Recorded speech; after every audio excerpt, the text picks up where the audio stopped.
I never thought I'd be telling this story, but here we are. 3 years of my life with Emily gone in a single night because of her so-called best friend, Dylan. But let me start from the beginning because you need to understand everything that led up to that dinner and what happened after. My name is Michael Reynolds. I'm a 32-year-old attorney at one of Dallas's top law firms. Not bragging, just setting the scene. I work hard, put in 70-hour weeks sometimes, but I've built something I'm proud of. I specialize in class action lawsuits against corporations that put profits over people's safety. It's grueling work, but the look on clients' faces when justice is served makes every late night worth it.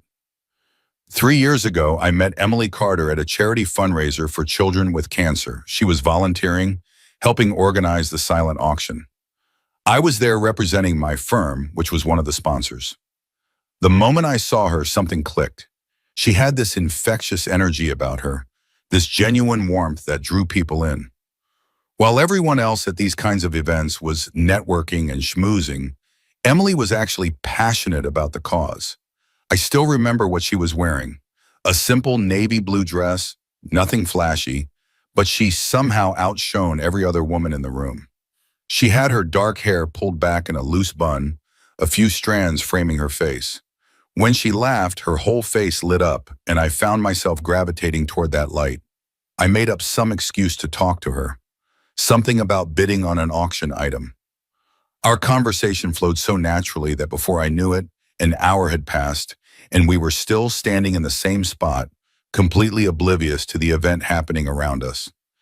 I should probably get back to work before they fire me from volunteering, she joked, tucking a strand of hair behind her ear. Or you could have dinner with me instead, I suggested, surprising myself with my boldness. She tilted her head, studying me. Forward, aren't you? Only when it matters, I replied. That made her smile. She reached for my phone, punched in her number, and handed it back. Call me tomorrow. If I still think you're interesting in the daylight, I might say yes. I called. She said yes. One dinner turned into two, then three, and suddenly we were seeing each other 4 nights a week. Within 6 months, she had moved into my downtown condo, and I was wondering how I'd ever lived without her. Emily was in her first year of law school when we met.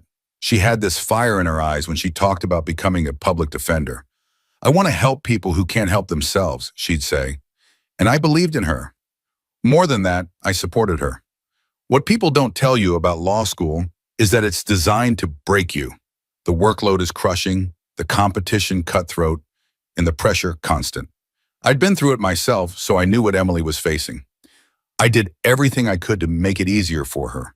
When her student loans hit a snag due to some administrative error, I stepped in and paid her tuition. It wasn't a small amount, but I had the means, and seeing her stress melt away was worth every penny. You don't have to do this, she protested when I told her. I know I don't have to, I said. I want to. You focus on your studies. Let me handle this. Her old car was another source of anxiety, a rusted-out Corolla with over 200,000 miles on it. The thing broke down at least once a month. After she missed an important exam because it died on the highway, I put my foot down. This isn't working, I said, showing her the Honda brochure I'd picked up. You need something reliable. Michael, I can't afford a new car. I can. Consider it an investment in our future. I can't have my future star attorney missing court dates because her car won't start. The smile she gave me when I handed her the keys to that Honda, I would have bought her a fleet of cars just to see it again. I even hired tutors to help her prep for particularly difficult exams. Not because she wasn't smart enough, Emily was brilliant, but because I knew how overwhelming law school could be. The tutors gave her an edge, a confidence boost when she needed it most. We were a team, or so I thought. Enter Dylan Westbrook, Emily's best friend from undergrad. The first time I met him was about 2 months into our relationship.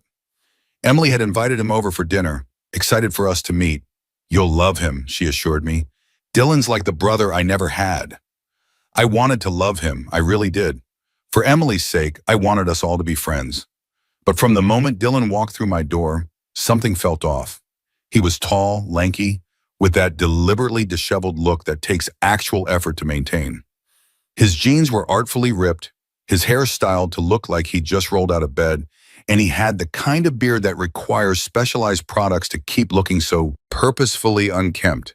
"So you're the suit who's stolen our Emily," were his first words to me, delivered with a smile that didn't reach his eyes. "I prefer to think she stole me," I replied, extending my hand. He shook it with a grip that was a little too firm, held a little too long. A power play, subtle but unmistakable. Dinner was a masterclass in passive aggression. Dylan spent the entire meal reminiscing about his and Emily's college days, inside jokes I couldn't possibly understand, adventures I hadn't been part of. Each story seemed designed to emphasize their deep connection and my outsider status. "Remember that professor who was always hitting on you?" Dylan asked Emily at one point. "What was his name? Baxter? Baker?" "Bennett," Emily supplied, looking uncomfortable. "And he wasn't hitting on me." "Please," Dylan scoffed. "The guy was practically drooling every time you raised your hand. Not that I blame him. You were the hottest girl in that class." I noticed Emily's cheeks flush, not with embarrassment, but with pleasure at the compliment. "What do you do, Dylan?" I asked, changing the subject. "I'm an artist," he replied, straightening up. "Mixed media primarily. I explore the intersection of traditional techniques and digital manipulation." "Sounds interesting. Have you had any exhibitions?" He waved a hand dismissively. "The gallery scene is so commercial. I'm more interested in creating authentic work than in selling out." I bit back the obvious question. How exactly did he support himself? But as the evening wore on, the answer became clear. Dylan was a professional mooch, expertly disguised as a tortured artist. He casually mentioned the temporary setback with his landlord that had led to him staying on a friend's couch. He described his latest project in grandiose terms while admitting he was having trouble affording the materials. He even joked about the starving artist cliché while helping himself to thirds of the meal I had paid for. After he left, I tried to broach the subject with Emily. "So Dylan seems interesting," I ventured. "Isn't he great?" she beamed. "We've been through so much together. He was there for me during some really dark times." "What exactly does he do for a living?" I asked. Emily's expression cooled slightly. "He's an artist, Michael. Not everyone measures success by their income." "I'm not suggesting they should," I replied carefully. "I'm just curious about his situation." "His situation is fine," she said defensively. "He's just in a transitional period." "The art world is tough." I let it drop. Emily clearly had a blind spot where Dylan was concerned, and pushing the issue would only cause tension between us. I figured he was a remnant of her past, someone who would naturally fade into the background as our life together progressed. I was wrong. Over the next 3 years, Dylan became an increasingly problematic presence in our lives. What I initially took for casual mooching evolved into something more calculated and concerning. A self-proclaimed artistic visionary, Dylan, as far as I could tell, mostly specialized in mooching off others while working on his breakthrough collection. In the 3 years I knew him, I never actually saw any of his artwork completed. There was always some excuse: the lighting wasn't right, he was experiencing a creative evolution, or my personal favorite, he was waiting for the right gallery to understand his perspective.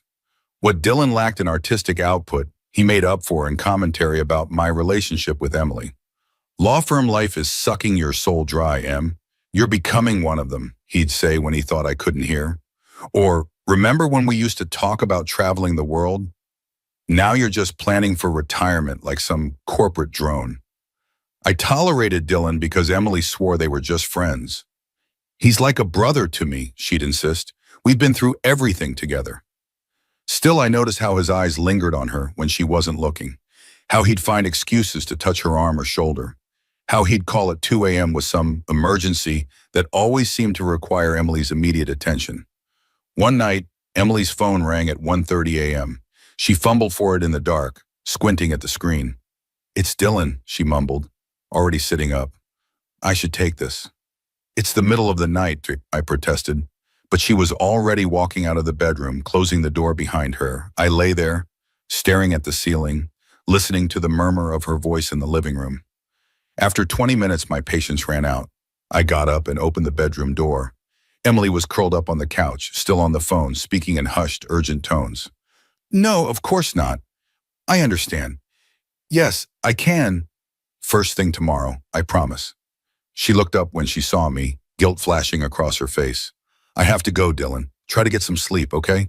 I'll call you in the morning, she hung up. What's the emergency this time, I asked, leaning against the doorframe. It's not an emergency exactly, she hedged. He's just going through a rough patch. His girlfriend broke up with him and he's pretty devastated. At 1:30 in the morning?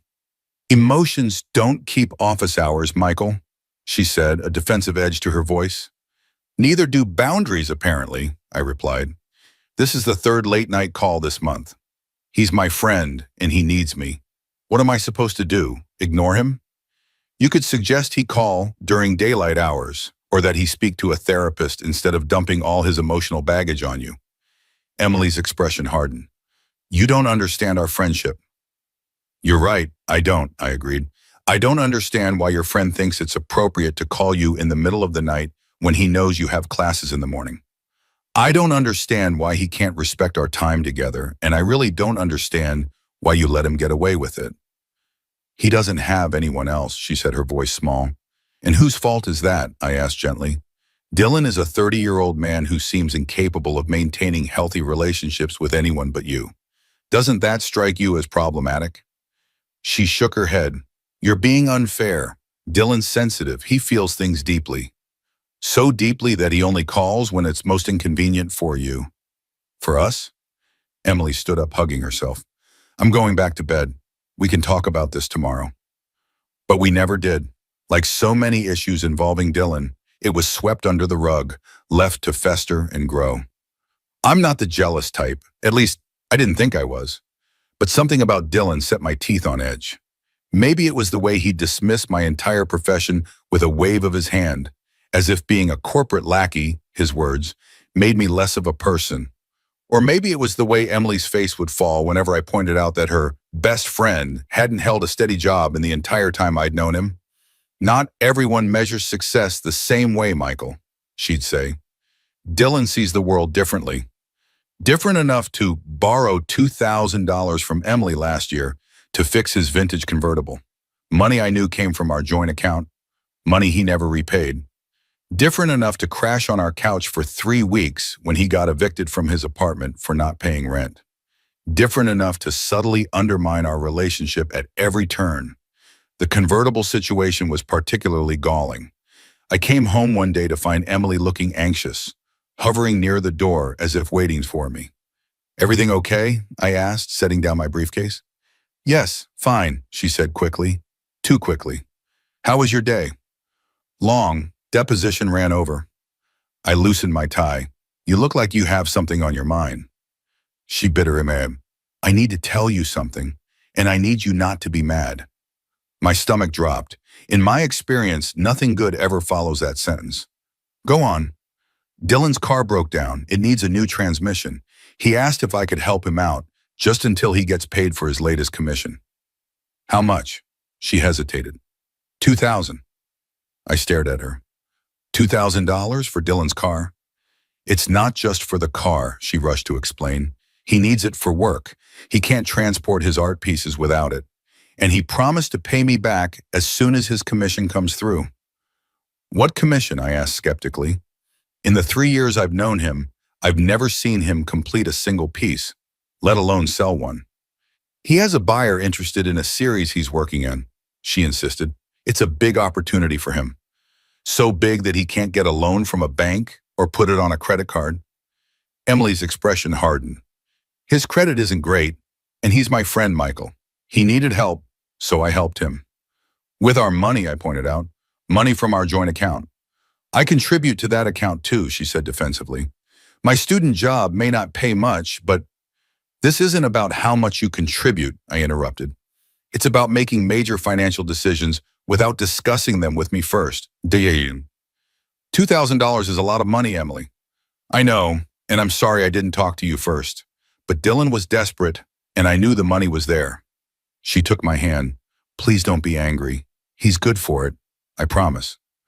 I wanted to argue further, to point out all the reasons this was a terrible idea, but the pleading look in her eyes stopped me. Okay, I sighed. But when he pays you back, That money goes straight into your personal savings, not our joint account. And in the future, we discuss these things before making decisions. She hugged me tightly. Thank you for understanding. You're the best. Needless to say, Dylan never repaid the money. His commission fell through, or the buyer backed out, or some other convenient excuse materialized. Emily eventually stopped mentioning it, and I didn't push the issue. It wasn't worth the fight, but I kept my mouth shut. I'm a litigator. I know when to hold my arguments until the moment is right. I figured Dylan would eventually show his true colors, and Emily would see him for what he was. I just didn't expect it to happen quite the way it did. Last month, I won the biggest case of my career, a class action lawsuit against Pharmatech, a pharmaceutical company that had been covering up dangerous side effects of one of their medications. The drug, marketed as a breakthrough treatment for chronic pain, had caused liver failure in hundreds of patients, including 3 children. Pharmatech knew about the risk for years but buried the data to keep profits flowing. The case had consumed my life for 2 years. Nights, weekends, holidays, all sacrificed to the cause. Emily had been understanding, for the most part, though I know my absences were hard on her, but the result was worth it. We secured a $500 million settlement for the victims, the largest in the firm's history. Pharmatech was forced to pull the drug from the market, and criminal investigations were launched against several executives. The press coverage was extensive. My name was in the Wall Street Journal, the New York Times, even on CNN. Partners at the firm who'd barely acknowledged my existence before were suddenly clapping me on the back, calling me the future of the firm. My name was being mentioned for partner, years ahead of schedule. I decided to celebrate by hosting a dinner party at our condo. Nothing too fancy, just good food, good wine, and good company. I invited a few colleagues from the firm. Emily invited some friends from law school, and of course, Dylan. I spent all day preparing, marinated the roast, made homemade bread, selected wines that would impress even Thomas, the firm's resident enophile. Emily helped, setting the table with the good china, arranging flowers, transforming our dining room into something special. You look happy, she observed as I put the finishing touches on the appetizers. I am happy, I replied, pulling her in for a kiss. Everything's coming together, Em. The case, the partnership track, us. It feels like all the hard work is finally paying off. She smiled, but there was something hesitant about it. I'm proud of you. You know that, right? Of course I don't, I assured her. Why do you ask? She shrugged. No reason. Just want to make sure you know. Looking back, I should have pressed harder, should have recognized the warning signs. But I was riding high on success in anticipation, blind to the storm clouds gathering on the horizon. The evening started well enough. My colleague Samantha brought her famous tiramisu. Emily's study group mate James brought a selection of excellent wines, and even Dylan showed up with a decent bottle of bourbon. The conversation flowed, people were congratulating me on the case, and Emily seemed proud as she recounted some of the more dramatic moments from the trial to her friends. We were midway through the main course, the roast I'd spent all afternoon preparing, when Dylan, already on his 4th glass of bourbon, decided to share his thoughts on my profession. So you basically helped some people get money from a big corporation, he said, swirling his drink. I guess that's cool if you're into that sort of thing. The table got a little quieter. Emily shot him a warning look, but he either didn't notice or didn't care. I mean, don't get me wrong, he continued. It's good that people got compensated or whatever, but doesn't it bother you being part of a system that's fundamentally corrupt? Like you're just moving money around while the real problems go unsolved. I took a sip of my wine. The real problems being? The system, man, the whole capitalist machine. You're just a cog in it. No offense, Revest. My colleague Thomas snorted into his wine glass. Says the guy drinking bourbon that cost more than my first car payment. Dylan ignored him, his eyes fixed on me. I just think there's more to life than chasing money and status, you know? Some of us want to create something meaningful. I could feel my jaw tightening, but I kept my voice level. Like your art collection? How's that coming along, by the way? Still working on it? Emily kicked me under the table. Hard. Actually, Dylan said, straightening up, I just got some interest from a gallery in Austin. They're considering featuring my work in their spring showcase.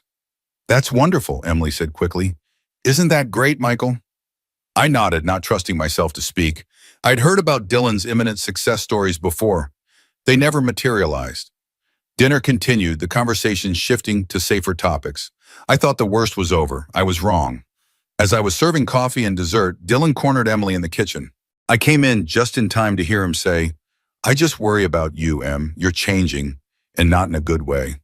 Emily sighed. Not now, Dylan. We're having a nice evening. I'm serious, he pressed, his words slightly slurred. This life, the fancy condo, the power suits, the dinner parties where everyone talks about billable hours. This isn't you. The Emily I know wouldn't settle for this. I cleared my throat. They both turned, Emily looking embarrassed, Dylan defiant. Dessert's ready, I said, holding up the cake server. Shall we? Dylan smirked. Sure thing, counselor. Lead the way. We rejoined the others at the table. I tried to focus on cutting the cake, on making sure everyone had coffee just the way they liked it. But I could feel something building, a tension in the air that hadn't been there before. Then Dylan dropped the bomb. Emily, he said loudly, cutting across a conversation about summer vacation plans. I just want you to be happy. You know that, right? The table fell silent. Emily's smile froze on her face. Michael's a good guy, Dylan continued, gesturing at me with his bourbon. He's stable, reliable, but let's be honest, you could do way better than him. The silence that followed was deafening. I felt like I'd been punched in the gut. Not because of what Dylan said, I'd heard worse from opposing counsel, but because of what Emily didn't say. She didn't defend me. She didn't tell him to shut up. She just sat there, staring at her plate, her cheeks flushed. In that moment, I knew. All my suspicions, all the unease I'd felt about their relationship, it wasn't just in my head. There was something there. Something Emily had never acknowledged, maybe even to herself. I set down my knife carefully, folded my napkin, looked Dylan straight in the eye. That's an interesting perspective, I said, my voice perfectly calm. You think Emily deserves better. I'm curious, what would better look like, in your expert opinion? Dylan blinked, clearly not expecting me to engage. Someone who gets her, he said after a moment. Someone who shares her values, her vision. Someone creative. Someone like you, perhaps? He had the grace to look uncomfortable. That's not what I meant. No, then please enlighten us. What exactly does Emily deserve in a partner that I'm not providing? Emily finally found her voice. Michael, please, let's not do this now. I ignored her, my eyes still on Dylan. I'm genuinely curious. You've clearly given this some thought. Dylan straightened up, emboldened by the bourbon. Fine. You want to know? Emily deserves someone who cares about more than just winning cases and making partner. Someone who understands that life isn't all about climbing the corporate ladder. Someone who encourages her passions instead of trying to mold her into some corporate wife trophy. I raised an eyebrow. Corporate wife trophy? That's what you think I'm doing? I see how she's changed since she met you. The Emily I knew was full of life, full of dreams. She wanted to change the world, not just cash in on it. I nodded slowly. The Emily you knew was also broke, struggling to pay rent, and considering dropping out of law school because she couldn't afford the LSAT prep course. Dylan scoffed. Not everything's about money. No, but it's convenient to dismiss money when you're not the one paying the bills, isn't it? I leaned forward. Let's talk about Emily's dreams since you brought them up. Her dream is to become a public defender. To do that, she needs to finish law school. Do you know who pays her tuition? I do. That car she drives to campus every day, I bought it for her. This condo where we're all sitting, I pay the mortgage. Michael, Emily interrupted, her voice tight. That's enough. No, I don't think it is, I replied, still looking at Dylan. You talk about values and vision, but what have you actually contributed to Emily's life?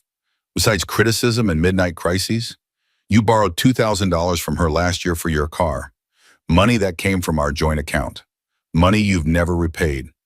You lived on our couch for 3 weeks, eating our food, using our utilities, when you got evicted.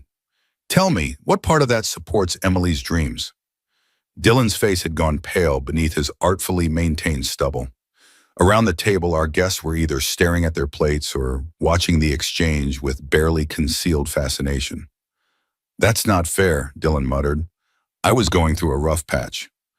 You've been going through a rough patch for the entire 3 years I've known you, I replied. Meanwhile, I've been here, supporting Emily in every way I can. Not because I'm trying to buy her loyalty or turn her into some trophy wife, but because I believe in her. I believe in us, or at least I did. I turned to Emily then. Her eyes were wide, her lips pressed together in a thin line. What exactly is Dylan to you? Emily? I asked quietly. Because from where I'm sitting, he's not acting like a friend. Friends don't undermine your relationship. They don't insult your partner in your own home. They don't take and take without giving anything back. That's when Emily exploded. Not at Dylan, as any reasonable person might expect. At me. How dare you, she hissed, her eyes flashing. How dare you embarrass Dylan like this in front of everyone? You have no idea what our friendship means, what we've been through together. You're just jealous because I have a connection with him that I don't have with you. The room went deadly quiet. I felt something cold settle in my chest. I see, I said finally. Thank you for clarifying. Michael, Emily faltered, seeming to realize what she'd said. I didn't mean... No, I think you did. I stood up. Dylan thinks you deserve better than me. Apparently you agree. So let me make this easy for both of you. I looked around the table at our stunned guests. I apologize for the dramatics, but I think the evening has reached its natural conclusion. Thank you all for coming to celebrate with me. Then I walked out of the dining room, through our bedroom, and onto the balcony. I stood there for a long time, looking out at the Dallas skyline, the cool night air clearing my head. I heard the murmur of voices inside, the sound of people making hasty goodbyes, the front door opening and closing repeatedly. Eventually, Emily joined me on the balcony. Her eyes were red, her makeup smudged. That was completely inappropriate, she said. You humiliated Dylan in front of everyone. I didn't look at her. He humiliated me first. The difference is you defended him. He's my oldest friend.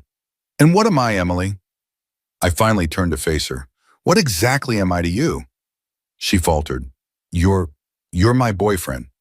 Your boyfriend who pays your tuition, who bought your grimoire, who covers all our living expenses so you can focus on school. I shook my head. I never minded any of that, you know. I was happy to support you, but I thought we were partners. I thought we had each other's backs. We do, she protested, but you can't expect me to just sit there while you attack my friend. He attacked me first, I reminded her, in our home, at a dinner celebrating the biggest achievement of my career, and you said nothing. He was drunk. He didn't mean it. Drunk words are sober thoughts, Emily, and he's been saying variations of the same thing since the day we met. The only difference is, tonight you finally showed me where you stand.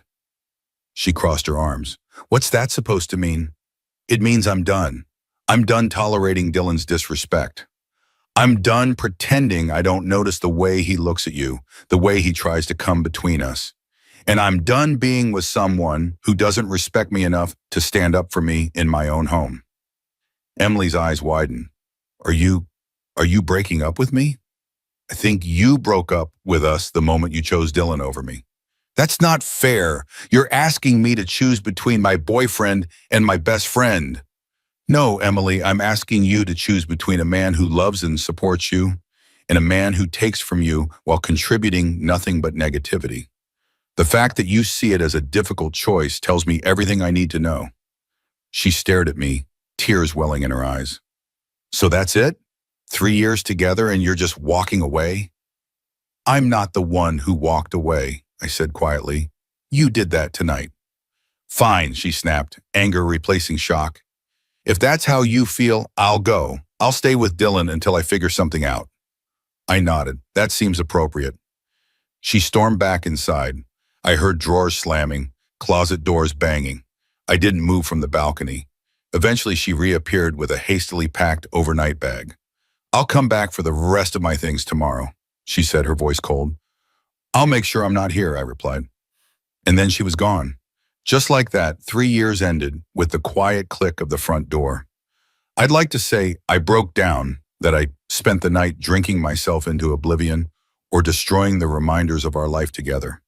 But that's not me. Instead, I cleaned up the dinner dishes. I put away the leftover food. I washed each wine glass carefully and set it back in the cabinet. Then I called a locksmith.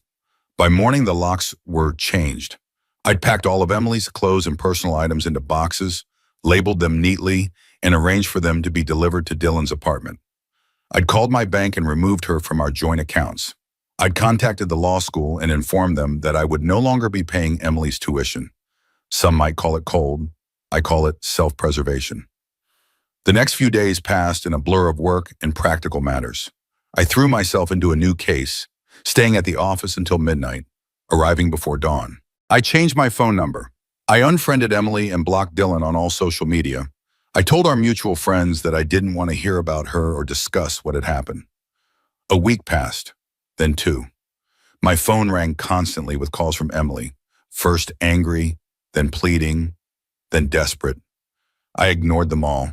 I was just starting to feel like I might eventually be okay when my doorbell rang late one evening. It was Emily. She looked terrible, pale with dark circles under her eyes, her hair pulled back in a messy ponytail. "What are you doing here?" I asked, not inviting her in. "I need to talk to you," she said, her voice small. "Please, Michael, 5 minutes." Against my better judgment, I stepped aside. She entered hesitantly, looking around the condo as if seeing it for the first time. "You redecorated," she said. I had. New couch, new artwork, new layout. I'd needed the change. "What do you want, Emily?" She twisted her hands together. "I made a mistake," she whispered. "A horrible mistake. I shouldn't have defended Dylan. I shouldn't have left." I said nothing, just waited. "Dylan, he's not who I thought he was," she continued. "We've been staying at his place, and at first it was fine, but then," she swallowed hard, "he started getting weird, possessive. He'd get angry if I talked about you or about going back to school. He kept saying I didn't need a law degree, that I could find myself first." "And this surprises you, eh?" But said, "He's been trying to come between us for years." "I know that now," she said miserably. "I was blind, and then last week I found out." Her voice broke. "He's been seeing someone else. For months, some gallery owner from Houston. She came to visit, not knowing I was staying there. You should have seen his face when he had to explain who I was." I felt a twinge of satisfaction, followed immediately by shame. I didn't want to enjoy Emily's pain, even after everything. "I'm sorry that happened," but I said, my voice neutral. "But I don't see what it has to do with me." "Michael, please." She took a step toward me. "I made a terrible mistake. I see that now. Dylan was never my friend. He was just waiting for his chance. You were right about everything." Tears spilled down her cheeks. "I lost everything because of him. The law school called. They're canceling my enrollment because the tuition hasn't been paid. I got fired from my internship. I have nowhere to go." "What about your parents?" I asked. She shook her head. "They won't help. They said I made my choice." She looked up at me, eyes pleading. "I know I don't deserve it, but please, Michael, give me another chance. I'll make it right, I swear. I'll never speak to Dylan again. I'll get a job to help with expenses. I'll do anything." For a moment I wavered. The Emily standing before me was the woman I'd fallen in love with. Vulnerable, real, without the defensive armor she'd built up over the past year. It would be so easy to say yes, to take her back, to return to what we had. But then I remembered her face that night at dinner. How she'd sat silently while Dylan insulted me. How she'd exploded in his defense, not mine. How quickly she'd packed her bag and walked out. "No," I said quietly. She blinked. "What?" "No, Emily, I won't give you another chance. But I love you. I made a mistake." "It wasn't a mistake," I replied. "It was a choice. You chose Dylan over me, over us. You only came back because it didn't work out with him." "That's not true," she protested. "I've regretted it every day." "Have you? Or have you regretted the consequences? Because there's a difference." I sighed. "The truth is I don't trust you anymore. And without trust, we have nothing." "So that's it?" she asked, her voice breaking. After everything we shared, you're just going to throw me away? I'm not throwing you away, Emily. I'm setting myself free. And honestly, I'm setting you free too. You need to figure out who you are and what you want without leaning on anyone else. Not me, not Dylan, not your parents. I'll be homeless, she whispered. I have nothing.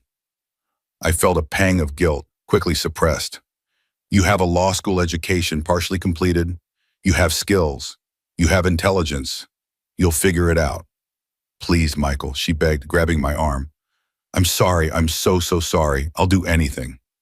Gently, I removed her hand. I know you're sorry. I believe that. But it doesn't change anything. We're done, Emily. You need to leave. Where am I supposed to go? That's not my problem anymore, I said more harshly than I intended. I softened my tone. Look, I'll give you some money for a hotel for a few nights. After that, you're on your own. Her face hardened. I don't want your charity. It's not charity. It's the last thing I'll ever do for you, Joe. In the end, she took the money, $2,000 in cash, ironically the same amount she'd lent to Dylan from our account. I watched from my window as she walked to her car, the Honda I'd bought her, the one thing I hadn't taken back. Some principles weren't worth the fight. That should have been the end of our story. In many ways it was. I didn't hear from Emily again, didn't see her, didn't ask about her when I ran into mutual friends. I focused on my work, on rebuilding my life. I renovated the condo, bought new furniture, created a space that was entirely mine. 6 months passed. I was assigned a new case, a complex corporate litigation matter that required a specialist consultant. That's how I met Sarah. Dr. Sarah Mitchell, corporate psychologist, expert witness, and the most straightforwardly brilliant woman I'd ever met. She had no time for games, no patience for pretense. In our first meeting, she tore apart my initial case strategy and rebuilt it into something far stronger, all while maintaining perfect professional courtesy. I was fascinated. Our working relationship quickly developed into friendship. Coffee, after depositions, became dinner discussions that had nothing to do with the case. I found myself sharing things with her that I'd never told anyone, not even Emily. She listened without judgment, offered insights without pushing. 3 months into knowing her, I realized I was falling in love again. It terrified me. You're overthinking this, Sarah said, when I finally confessed my feelings and my fears over dinner at my place. Yes, you got hurt. Yes, you made mistakes in that relationship. So did she. That's how we learn. What if I'm making the same mistake again? I asked. She smiled. Michael, do I strike you as someone who would choose an unemployed artist over you? I had to laugh. No, definitely not. And do I strike you as someone who needs financial support to achieve my goals? Also no. Then we're already starting from a different place, aren't we? She reached across the table and took my hand. I'm not Emily. You're not the same man you were with her. We get to write our own story. And we did. Sarah moved in 6 months later. We got engaged at the 1-year mark. The wedding was planned for the following spring. Nothing elaborate, just close friends and family at a small venue overlooking the city. I didn't think about Emily much anymore. Occasionally, I'd hear bits of news through the grapevine. She'd found a job as a paralegal. She was taking night classes to finish her degree. She was dating someone new. I wished her well, genuinely. What we'd had was real, even if it ended badly. The day of the wedding arrived, perfect Texas spring weather, everything going according to plan. Sarah was radiant, our guests were enjoying themselves, and I was happier than I'd ever been. We just finished the ceremony and were mingling during the cocktail hour when I saw her. Emily, standing at the edge of the reception, looking uncertain. She'd cut her hair short, lost weight. She was wearing a simple blue dress and clutching a small gift bag. My first instinct was anger. How dare she show up today of all days? But as I watched her hesitantly approach a group of guests, I realized she hadn't crashed the wedding. Someone had invited her. I made my way through the crowd, trying to keep my composure. When I reached her, she turned, her eyes widening. Michael, she said, her voice soft. Congratulations. What are you doing here, Emily? She flinched at my tone. James invited me, she explained, referring to a mutual friend from our old social circle. I didn't know it was your wedding until yesterday. I was going to cancel, but she held out the gift bag. I wanted to give you this and to say something, if you'll let me. I didn't take the bag. Today isn't really the best time for a heart-to-heart. I know, I'm sorry, She took a deep breath. I wanted to thank you. That caught me off guard. Thank me? She nodded. For ending things the way you did. It was the wake-up call I needed. You were right, I was dependent, first on my parents, then on you, nearly on Dylan. I never had to stand on my own 2 feet, so I never did. I studied her face, looking for signs of manipulation or insincerity. I found none. What happened after... I couldn't finish the question. After you gave me the money for the hotel? She smiled ruefully. I stayed there for a week feeling sorry for myself. Then I got angry. At you, at Dylan, at everyone but myself. Then finally I got real. I found a job waiting tables. I rented a tiny studio apartment. I applied for financial aid and started taking night classes. I heard you're working as a paralegal now, I said. She nodded. At a small family law firm. Nothing prestigious, but they're good people. They're helping me finish my degree. She hesitated. I'm not the same person I was, Michael. That girl who chose Dylan over you, I don't even recognize her anymore. I felt a weight I hadn't known I was carrying lift from my shoulders. I'm glad, Emily. Truly. Your wife is beautiful, she said, glancing over to where Sarah was laughing with a group of guests. She looks like she matches you. Like an equal. She is, I agreed, in every way. Emily nodded, then held out the gift bag again. Please take this. It's not much, just something I thought you should have. Curious despite myself, I accepted the bag. Inside was a small wooden box. I opened it to find a pocket watch. Old, silver, slightly tarnished. It was my grandfather's, Emily explained. He gave it to me before he died. He always said that time was the most valuable thing we could give someone. Her eyes met mine, clear and direct. You gave me 3 years of your life, Michael. You supported me, believed in me, loved me. I didn't value that gift the way I should have. I can't give you back that time. But I wanted you to have something to remind you that at least now I understand what I lost. I was speechless. The Emily I'd known would never have been capable of this level of self-awareness or genuine remorse. Thank you, I said finally, closing the box. That's incredibly thoughtful. She smiled, a small, sad smile. I should go. I don't want to intrude on your day any more than I already have. She hesitated, then added, I heard Dylan's exhibition finally happened. It was a complete failure. The gallery owner he was seeing dumped him when she realized he'd been stringing her along about his collection. I couldn't help but laugh. Karma. Indeed. She straightened her shoulders. Goodbye, Michael. Be happy. You too, Emily. I watched her leave, a strange sense of closure settling over me. When she was gone, I felt Sarah's hand slip into mine. Old friend? She asked, nodding toward Emily's retreating figure. Old chapter, I corrected. One I'm finally ready to close completely. Sarah smiled, understanding in her eyes. Then let's go write the next one, shall we? As we rejoined our guests, I slipped the pocket watch into my jacket, a reminder not of what I'd lost, but of how far I'd come. How sometimes the most painful endings lead to the most beautiful beginnings. How standing your ground, even when it feels like you're losing everything, can be the first step toward finding what you truly deserve. That night, as Sarah and I danced under the stars, I felt something I hadn't experienced in a long time. Complete peace, the kind that comes from knowing you're exactly where you're meant to be with exactly the right person. Emily had chosen Dylan, the man who tore her down while pretending to build her up. I had chosen Sarah, a woman who challenged me to be better while accepting me exactly as I was. In the end, we'd both gotten exactly what we deserved, and I wouldn't have it any other way.